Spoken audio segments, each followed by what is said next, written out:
Allez, c'est parti pour une nouvelle interview Gestion de fortune. Je suis avec Philippe Parguet. Philippe, bonjour. Bonjour.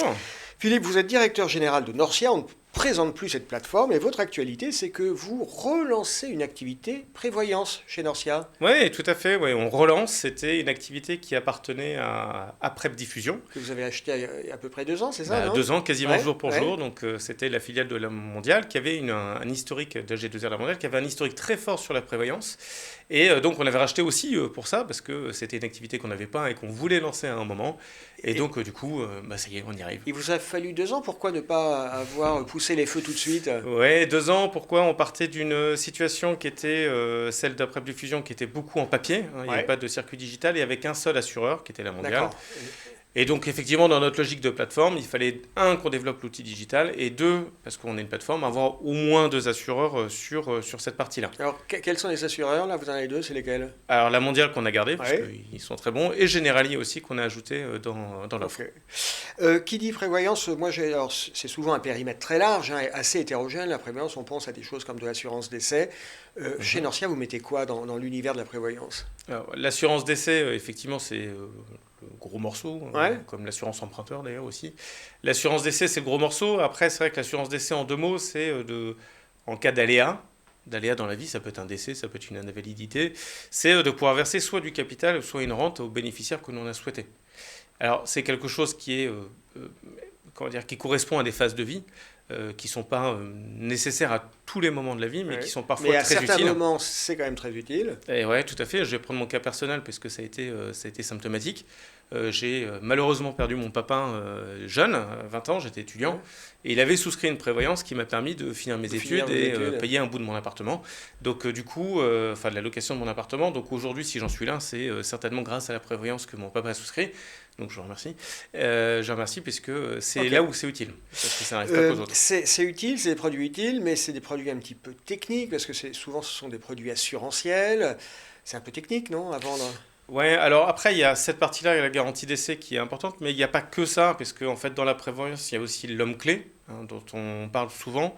L'homme clé, c'est par exemple, je vais prendre un cas classique, hein, dans un restaurant, il y a un cuisinier. Ouais. Le cuisinier, s'il n'est pas là, il y a un C'est souci, quoi. problématique, Donc en ouais. fait, dans ces cas-là, c'est l'entreprise qui va s'assurer contre l'aléa sur une personne clé de l'entreprise. Il y a aussi les croisés associés. Imaginons qu'on soit tous les Ouais, deux associés dans une entreprise. S'il m'arrive quelque chose, il faut que vous puissiez aussi racheter absolument. mes parts sans Mais, avoir mais mes quand même, enfants. Philippe, c'est un petit peu technique à vendre ces produits, non? Alors, oui et non. En fait, il y a une question d'habitude Oui et qui non, là est. c'est un peu normand comme réponse, hein. C'est technique ou ça ne l'est pas? Enfin, ça se vend facilement ou c'est des C'est, prises de tête? non, c'est pas compliqué. C'est pas un produit qui est compliqué du tout. On dit même souvent que la prévoyance c'est le premier acte en termes de gestion de Ce qui est patrimoine. vrai.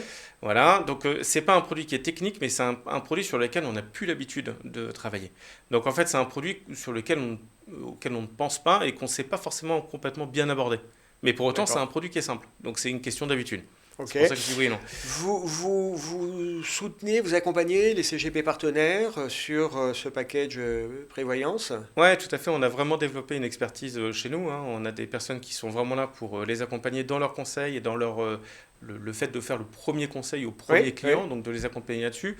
Bien évidemment, on a des cycles de formation sur les Norcia Live, hein, que l'on fait maintenant bien sûr. en webinaire avec ce qu'on a connu. Donc, on a tous ces leviers-là et on les accompagne dans cette activité-là. Après, c'est une activité de courtage en tant que telle, donc il n'y a pas de convention spécifique. Il faut juste s'assurer que la lettre de mission incorpore bien la prévoyance. Mais bon, c'est les modèles standards. C'est disponible, c'est effectif. Je peux Tout à appeler fait. pour vendre de la prévoyance chez Norcia. Tout à fait. Donc là, c'est le phase de lancement début d'année. Ça sera bien évidemment aussi notre fil rouge sur toute l'année 2021. Mais ça se lance maintenant, oui. Bon. Alors, Philippe Parguet, une autre actualité chez Norcia, vous changez de dépositaire. Quelle drôle d'idée. Ouais, c'est pas la meilleure, Ouais, c'est pas la meilleure meilleure idée, nouvelle du quand même, moment parce non? que forcément C'est pour les compliqué, ça fait du papier. alors papier non, parce que encore une fois, on a développé un outil digital qui permet de simplifier au maximum ces actes-là avec une signature électronique. Néanmoins, effectivement, ça demande aux conseillers de refaire la connaissance client. Ouais. Nous, ça nous oblige à faire tous les développements et toutes les migrations à blanc, etc. Donc en tant que tel, c'est pas forcément une bonne nouvelle, mais c'est une actualité qui est forte. Donc en fait, l'idée, c'est que Natixis Eurotitre, qui est le dépositaire dont on a hérité de Sélection 18-18, Ouais. a décidé d'arrêter cette Ah activité-là. d'accord, en fait, c'est pas que vous changez, mais le partenaire avec qui vous travaillez arrête Lui, l'activité. il a changé, oui. Lui, il arrête l'activité. Lui, il a donc- changé. Et du coup, vous allez travailler avec qui? Alors du coup, on travaille historiquement avec C'est à titre, donc Crédit Agricole, depuis Ouais. 7 ans à peu près. C'est un dépositaire avec qui ça fonctionne très très bien. Donc du coup, je sais que c'est pas une période facile pour les conseillers qui sont chez Natixis sur au titre. Ce que je peux leur dire, c'est qu'après, ça sera mieux que On va ce que c'est stabiliser aujourd'hui. la situation. Et on c'est va ça stabiliser cette situation-là. Pourquoi? Parce que le compte titre est vraiment sur l'année 2020 l'activité qui a performé chez nous. On le voit clairement, plus que l'assurance vie. Beaucoup de trésorerie d'entreprise et beaucoup de particuliers qui reviennent sur le compte titre avec la flat tax qui aujourd'hui les incite ou du moins les pénalise pas.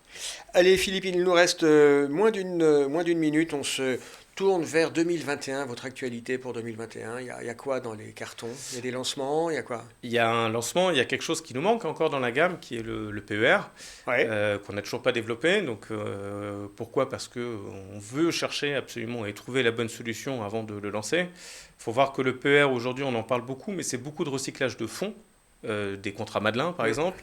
Finalement peu de versements, c'est des petits montants. La moyenne le PER médian doit être à 12 000 euros. Donc en fait, il faut absolument avoir les bons outils et le Il bon faut PER pour le processer. lancer. Tout à fait. Ouais. Sur des petits montants comme ça, il faut que tout soit processé, que ce soit digital. Sinon, on mange la marge. C'est ça l'idée, non? Exactement, voire on submerge les back-office On à sature les traiter du papier, back-office ça va pas du tout. Ouais. pour des petits...